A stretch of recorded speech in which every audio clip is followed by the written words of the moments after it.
Welcome to the Slop Farm. Enjoy the video. In this video, I will show you how to prepare a delicious and easy vegetable soup for your 1-year-old baby. First, gather your fresh, soft vegetables such as carrots, peas, and sweet potatoes. Make sure all your ingredients are thoroughly washed and peeled. You'll also need a small pot, a steamer basket, and a blender to get started. This simple method ensures a nutritious meal for your little one.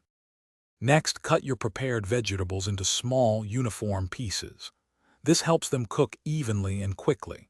Place them in a steamer basket over boiling water and steam until they are very tender, which usually takes about 10 to 15 minutes. Remember, for a 1-year-old, it's best to avoid adding any salt, sugar, or strong spices to the soup. Keep it natural and healthy.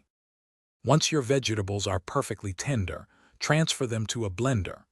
Add a small amount of water or low-sodium vegetable broth to help with blending. Blend until you achieve a smooth, lump-free consistency that is easy for your 1-year-old to swallow. Serve the soup warm in a small, baby-friendly bowl. Always check the temperature before offering it to your little one. For any leftover soup, store it in airtight containers in the refrigerator for up to 2 days. You can also freeze individual portions for longer storage, keeping them fresh for up to 1 month. This makes meal prep much easier. Remember to always prioritize fresh, wholesome ingredients for your baby's meals. And hey, while you're thinking about quality, check the description for a link to Darn Tough socks and other great deals. They're built to last, just like good habits for your little one's nutrition. Thanks for watching. Consider subscribing if we helped you today.